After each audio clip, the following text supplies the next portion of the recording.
Et en quelques mots, je vais essayer de vous donner quelques indications sur ce qu'est le baptême en réalité. Donc, en revenant sur les paroles d'Alexandre, le peuple d'Israël était esclave en Égypte. Il était tenu par Pharaon, était soumis à l'esclavage, et cela a duré 400 ans, même un peu plus. Et le baptême a un rapport avec ce qui a été dit. Parce qu'au travers de cet esclavage, un jour, Dieu va envoyer Moïse pour dire à Pharaon, laisse aller mon peuple de l'esclavage, laisse-le rentrer. J'ai un pays pour lui. Il a une autre destinée que d'être esclave. Pharaon ne va pas accepter, il va avoir un brin de fer, et c'est là que Dieu va manifester sa puissance, sa gloire par les 10 plaies d'Égypte. Et nous voyons ensuite le dernier fléau, c'est la mort des premiers-nés, et le premier-né de Pharaon va mourir. Et là, Pharaon va fléchir le genou pour un temps, et il va dire, ok, je laisse aller le peuple. Le peuple va partir en hâte, et il va traverser la mer Rouge. Voilà que le peuple est prisonnier. Donc, Pharaon se dit, mais pourquoi je les ai laissés aller? Il va revenir sur sa décision pour essayer de le reprendre à nouveau, vraiment borné. Et le peuple commence à crier, commence à avoir peur. Alors, essayez de voir la scène. D'un côté, il y a le peuple égyptien qui est derrière, qui essaie de le reprendre, mais ils sont vraiment énervés. Et devant, il y a la mer Rouge. Le peuple est prisonnier. Qu'est-ce qu'ils vont faire? Cela nous parle de vos vies ce matin. Souvent, on ne sait pas quoi faire. On est là, on se sent esclave de notre vie passée, de ce que nous avons vécu. On ne sait plus où aller, derrière, devant. Mais voilà que la solution, le peuple va lever la tête vers le haut, vers Dieu. Et Moïse va ouvrir la mer et le peuple va passer. Et lorsqu'il va passer à pied sec, et ensuite, il va arriver sur la terre ferme et le peuple égyptien va venir et l'eau va se refermer sur eux. Et la Bible nous dit que cette eau était une figure du baptême. En réalité, le baptême, c'est une mort et une résurrection.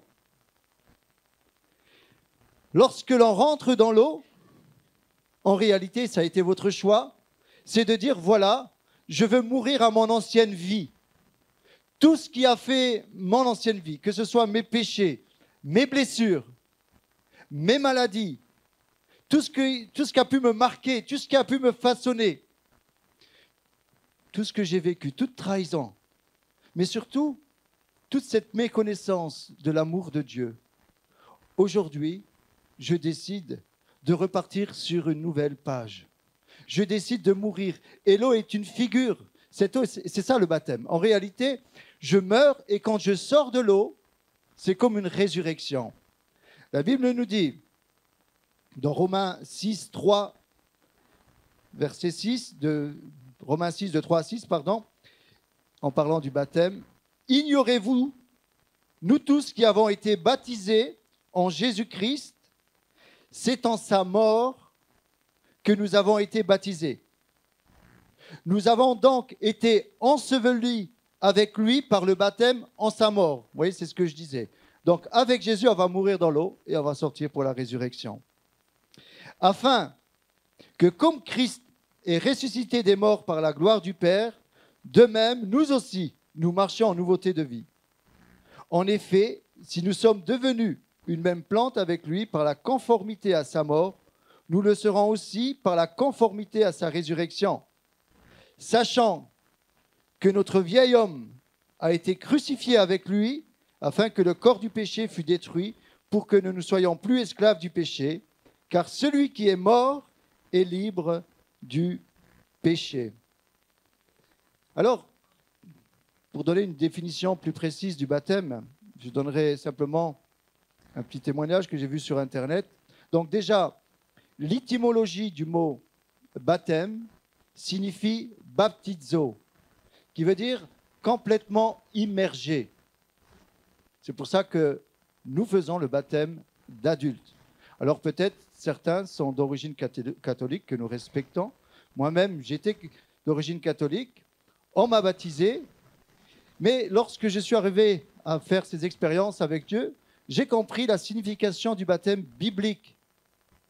Et lorsque nous lisons la signification biblique, on se rend compte que le baptême, plusieurs passages nous disent que c'est un engagement d'une bonne conscience devant Dieu et devant les hommes. C'est-à-dire, je prends un engagement qui est réfléchi. C'est moi qui décide de me faire baptiser. Et donc, forcément, il faut l'âge de la raison. Et c'est lorsque j'ai fait ces expériences personnelles avec Dieu que j'ai découvert son amour, qu'à ce moment-là, j'ai dit, je veux changer de vie, je veux changer de vêtements.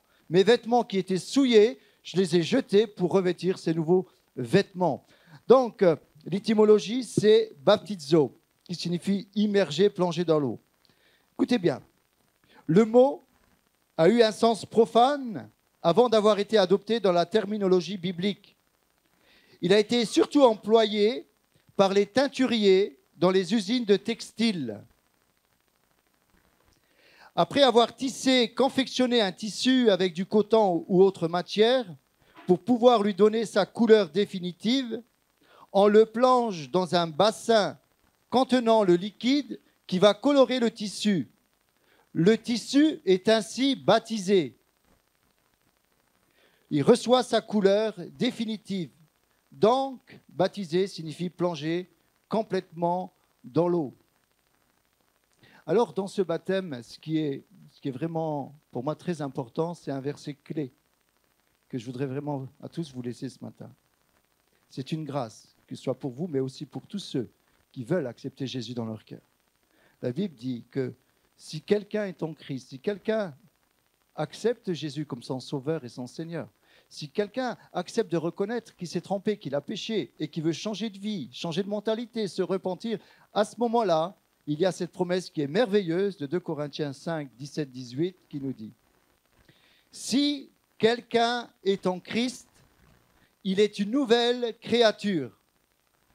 Les choses anciennes sont passées. » Les choses anciennes sont passées. C'est pas beau ça? Votre dette, votre ardoise. Ces choses anciennes sont passées. Voici, toutes choses sont devenues nouvelles. Et tout cela vient de Dieu qui nous a réconciliés avec lui par Christ et qui nous a donné le ministère de la réconciliation.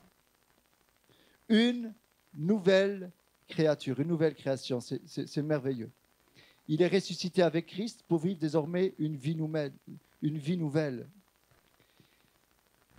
Les blessures qu'on peut avoir dans notre vie, déception, j'aimerais dire que bien souvent, si on ne les traite pas à un certain moment, vont rester là et vont nous empêcher un jour d'être heureux, heureuses. Chaque blessure a besoin d'être traitée. Blessure que ce soit émotionnelle, d'ailleurs on parle aussi bien sûr des blessures physiques. Je pense que si vous avez un problème de santé, on va voir le médecin justement pour qu'il nous donne le bon traitement, parce que ce n'est pas bien de rester en état de maladie, de blessure.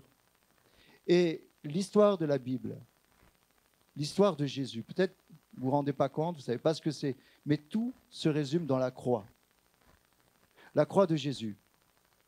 Jésus a dit, il est venu sur cette terre pour vous comprendre, pour nous comprendre. Il fallait payer la dette de l'humanité. Il fallait payer le péché de l'humanité. En réalité, Dieu est saint. Dieu est parfait. Dieu est glorieux. Et pour venir à Dieu, il faut être saint. Alors on va se dire, mais on ne peut pas s'approcher de Dieu parce qu'on a des ardoises. Un seul mensonge, un seul vol, une seule mauvaise pensée nous coupe de Dieu. Le salaire du péché, nous dit la Bible, c'est la mort, mais le don gratuit de Dieu, c'est la vie éternelle.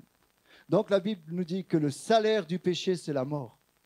Donc nous sommes tous séparés. Et la mort dans la Bible nous parle d'une séparation. Nous sommes séparés de Dieu.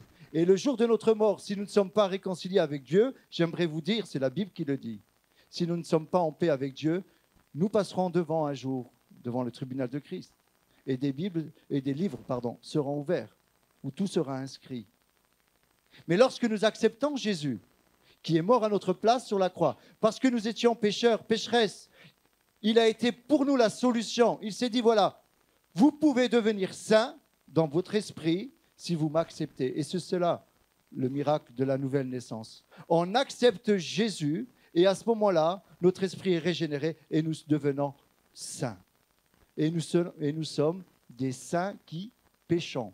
Ça ne veut pas dire que nous sommes sans péché, mais c'est simplement que nous avons été lavés par Jésus. Et lorsque nous acceptons Jésus, à ce moment-là, on essaye de respecter ses ordonnances, ses commandements, ce que nous dit la parole de Dieu. Et ce que nous dit la Bible, c'est « Soyez mes disciples ». Et il va dire, Jésus, avant de monter et rejoindre son Père, parce que nous savons qu'un jour il va revenir, il va dire « Allez par tout le monde et prêchez la bonne nouvelle à toute la création. Celui qui croira ». Donc, il faut avoir l'âge de la raison, l'âge adulte. Celui qui croira et qui obéira. Celui qui croira et qui sera baptisé sera sauvé. Mais celui qui ne croira pas sera condamné. C'est la Bible qui dit ça. Alors ce matin, j'aimerais vous dire, quel que soit votre passé, quelle que soit votre vie, Jésus lit dans votre cœur. Et s'il y a des choses cachées, j'aimerais vous dire ce matin, tout est à la lumière de Jésus. Mais Jésus ce matin n'est pas là pour vous culpabiliser et nous non plus. Jésus est là pour vous dire, je vois ce qu'il y a dans ton cœur. Ouvre ton cœur, laisse-moi entrer. Je vais prendre ta vie en main. Et un jour, tu comprendras que je t'aime réellement et pleinement. C'est pour ça que je suis mort à ta place sur la croix. Et tout simplement parce que tu veux répondre à cet amour, ensuite, tu vas suivre cet engagement d'être baptisé. C'est ce que dit la Bible. Et ce matin, je vais m'arrêter sur ces paroles. Ce matin, tout simplement, vous répondez à cette demande. C'est grâce à Adam que vous êtes là. Il a précipité les dates. Il est venu me voir il n'y a pas longtemps en me disant « Pasteur, je voudrais être baptisé rapidement là parce que je vais partir en voyage. » Bon, c'est un voyage, je ne crois pas que c'est missionnaire, je ne sais pas. Tu dirais? Ouais, voilà, tu diras. Mais il a vécu une expérience ces derniers temps qui s'est approchée de la foi et ça lui tenait à cœur. Alors je me dis, bon, j'avais peut-être envisagé en décembre quelques baptêmes, mais je dis, bon, pourquoi pas, vous savez, on n'est pas tenu. Alors il m'a provoqué, je lui ai dit, ok. Et d'autres se sont ajoutés à ce désir. Alors le baptême, vraiment, c'est pour vous, vous allez exprimer pourquoi vous le faites. En tout cas, pour nous, c'est une grande joie. Et on est toujours là, et on sera toujours là pour vous aider. Et l'Église devient une famille. Mais j'aimerais dire que c'est la plus belle des vies. C'est la plus belle des vies. Ça fait plus de 35 ans. 35 ans que j'ai fait cette expérience personnelle avec Jésus. Un jour, j'ai dit à Dieu, si tu existes, et cette prière, je l'ai faite dans ma chambre, si tu existes, révèle-toi à mon cœur. Montre-moi. J'avais peur des sectes. J'avais peur des religions. Vous savez, catholique sans être pratiquant.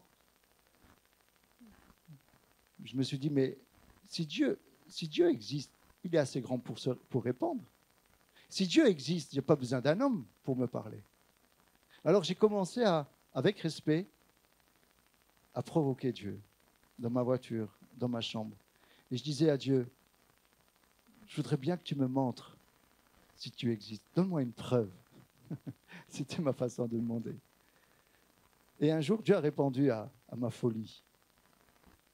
Dieu a répondu à ma folie. Donc, je commençais à m'approcher de la foi, je commençais à venir à l'église.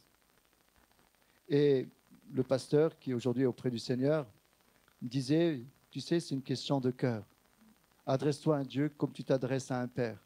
Alors, en disant cela, je mets beaucoup de précautions en disant, adressez-vous à Dieu comme un père, mais pour ceux qui malheureusement n'ont pas eu ce privilège d'avoir un équilibre familial, j'aimerais vous dire que le père, il est parfait.